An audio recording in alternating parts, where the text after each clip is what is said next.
نجی اللہ کے قدم پر، کوئی کلیم اللہ کے قدم پر، کوئی کلمت اللہ حضرت مسیح اللہ کے قدم پر، لیکن فرماتے ہیں میں حبیب اللہ محمد الرسول اللہ کے قدم پر ہوں۔ اسی لیے آپ جو چیزیں بطور معجزہ رسول اللہ کی زندگی میں دیکھیں گے، حضور کی سیرت میں دیکھیں گے، اس کو بطور کرامت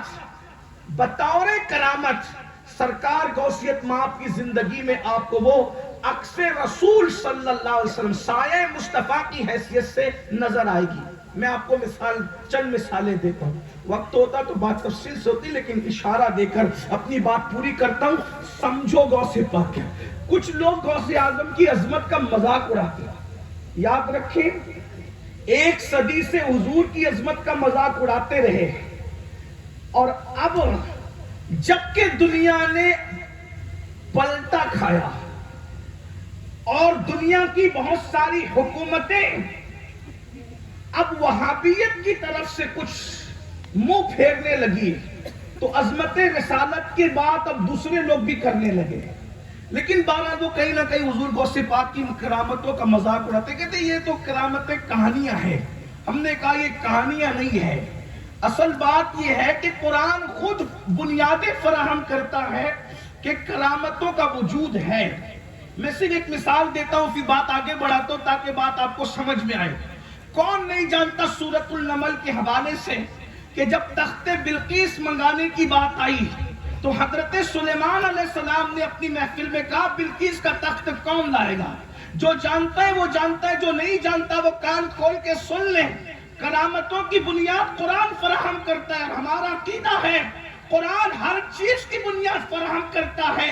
تبیان لکل شیء، ہر چیز کا بیان قرآن میں ہے۔ ولا رطب ولا یابس الا فی کتاب مبین، ہر رطب و یابس کو اللہ نے قرآن میں بیان کر دیا ہے۔ جو ظالم کہتے ہیں کرامت قرآن میں نہیں ہے، وہ سورۃ المریم اٹھا کر کے پڑھے۔ جو کہتے ہیں کرامت قرآن میں نہیں ہے، وہ سورہ یاسین اٹھا کر کے پڑھے۔ لیکن یہ بھی کہوں قرآن چھوٹی بات کو بنیاد کے طور پہ رکھ دیتا ہے، بڑا تم خود ہی قیاس کر لو۔ مثال کے طور پہ میلاد حضرت عیسیٰ قرآن نے بیان کیا، میلاد مریم بیان کیا، لیکن میلاد محمد الرسول اللہ اس انداز سے بیان نہیں کیا جس انداز سے میلاد مریم اور میلاد حضرت عیسیٰ بیان کیا۔ کیوں؟ تاکہ بنیاد مل جائے۔ جب ولیہ کی میلاد بیان ہو سکتی ہے اور ان کے بیٹے نبی کلمت اللہ کی میلاد بیان ہو سکتی ہے، تو پھر جو اللہ کا محبوب جامع کائنات بن کر کے آیا ہے ان کی میلاد کیوں بیان نہیں ہو سکتی؟ یہ عقل کی بات کوئی نہیں۔ اور میلاد مریم تو بیان ہوگی لیکن میلاد مصطفیٰ نہیں، اس لیے کہ قرآن میں نہیں۔ اللہ کے بندے جب میلاد مریم بیان ہو رہی ہے، نظر ماننے سے لے کر پیدا ہونے تک، قرآن دازی تک سب قرآن بیان کر رہا ہے، حتیٰ کہ حضرت عیسیٰ کی ولادت یہاں تک بیان ہوئی کہ ماں کے پیٹ کا درد تک قرآن نے بیان کر دیا۔ نہیں بیان کیا قرآن نے، لیکن قرآن میں میلاد کہا ہے۔ میں نے کہا جب میلاد عیسیٰ موجود ہے تو پھر جانے عیسیٰ تمہارے حال پہ چھوڑ دیا، یہ بات ہے۔ بات سمجھ میں آتی ہے نا؟ ہاں، اب آپ توجہ فرمائے۔ تو تخت بلقیس منگانے کی بات ہوئی، ایک جنات اٹھ کر کے کھڑا ہوا، جن کھڑا ہوا، اس نے کہا میں لاؤں گا تخت بلقیس۔ محفل کہاں سجی ہے؟ ملک شام میں۔ تخت بلقیس کہاں ہے؟ یمن میں۔ وہ کہتا ہے میں لاؤں گا۔ کتنے ٹائم میں؟ جتنے وقت میں آپ کی محفل مکمل ہوگی میں لے آؤں گا۔ یہ جنات کی طاقت ہے۔ جنات تو طاقتور ہوتی ہیں۔ حضرت سلیمان نے کہا نہیں، مجھے اور جلدی چاہیے۔ نبی کی نبوت کی برکت سے ولی کی ولایت ظاہر ہوتی ہے، یہ بات ہوتی ہے۔ تو سلیمان علیہ السلام کے ایک امتی کھڑے ہوئے آصف ابن برخیہ، انہوں نے کہا سرکار میں لاؤں گا، تم کتنے وقت میں؟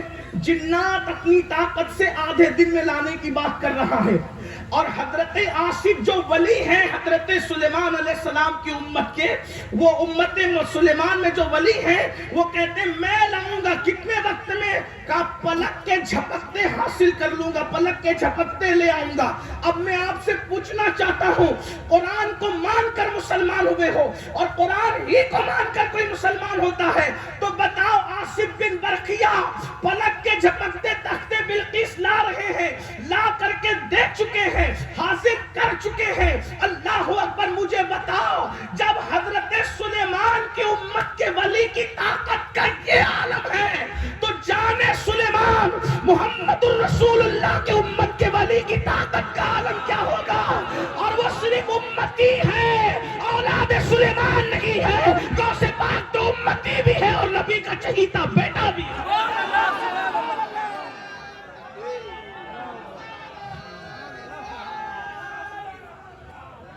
بات یہ ہے کہ لوگ آصف کی طاقت کو مان چکے، لیکن حضرت جان سلیمان مصطفیٰ جان رحمت کی امت کی اولیاء کی طاقت کو کب مانیں گے؟ لیکن کسی پہ کام جھڑنے کی ضرورت نہیں ہے، میں جلدی بات کرتا ہوں۔ حضور علیہ السلام کی زندگی میں جو چیز دیکھیں گے، سایہ مصطفیٰ غوث اعظم کس طرح ہے۔